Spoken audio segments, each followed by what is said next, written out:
Back in 2009, Kate stood in the magistrate's court, her body trembling with 17 years of suppressed rage. Behind her sat her son, Darren, just 17, but already strong from growing up without a father. Today, though, he would finally see the man who abandoned him, John. John had worked steadily for 26 years, retiring with a payout large enough to support a village. Yet for 17 years, he'd ignored Darren, leaving Kate to raise him alone. Beside him sat his wife, Catherine, clutching his arm as though protecting her territory. To her, Darren was nothing but an intruder threatening her own two sons' inheritance. The irony cut deep. Kate had recently buried her husband, a man who had raised Darren as his own despite no blood relation. Only in her widowhood did the injustice of John's absence truly burn. The judge invited Kate to tell her story. 17 years of silence were about to break. With a deep breath, Kate recounted her past. She had met John as a schoolgirl, fallen into his trap one drunken night, and soon discovered she was pregnant. His response?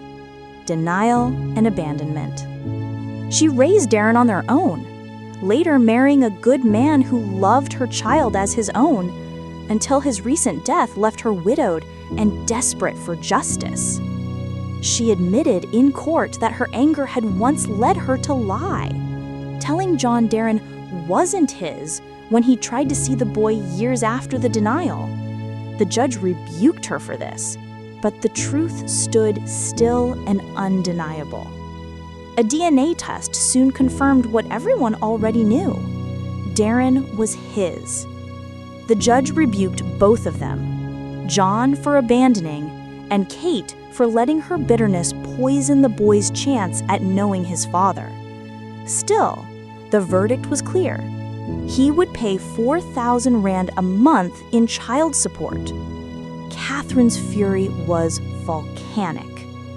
4,000 rands a month? For her son? Every rand felt stolen from her own children.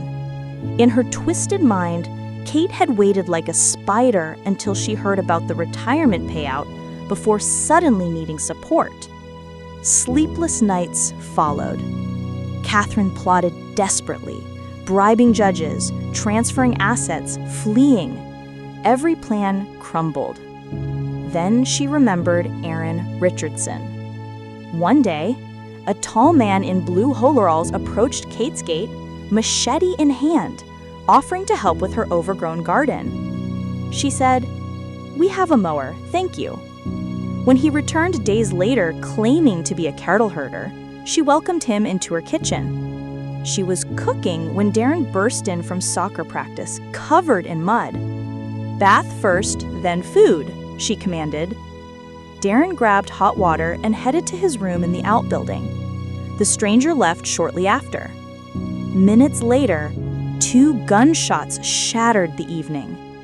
Darren was found slumped in a chair, blood pouring beneath him.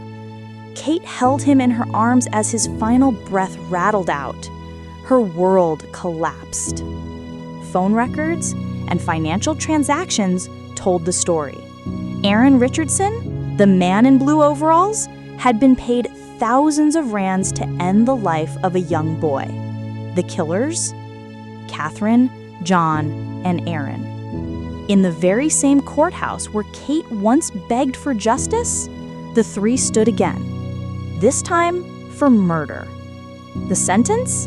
Life imprisonment. As they were led away, silence hung over them. One prayed for mercy, one begged for forgiveness, and the other wished for death. In her home where laughter once lived, Kate sits with her grief. Justice had been served, but it tasted like ash. The maintenance payments had stopped, but the true cost, 4,000 rand that seemed like fortune to some and burden to others, had been paid in blood. her son's blood, spilled by a father who chose to destroy rather than provide, and a stepmother whose jealousy had grown into something monstrous.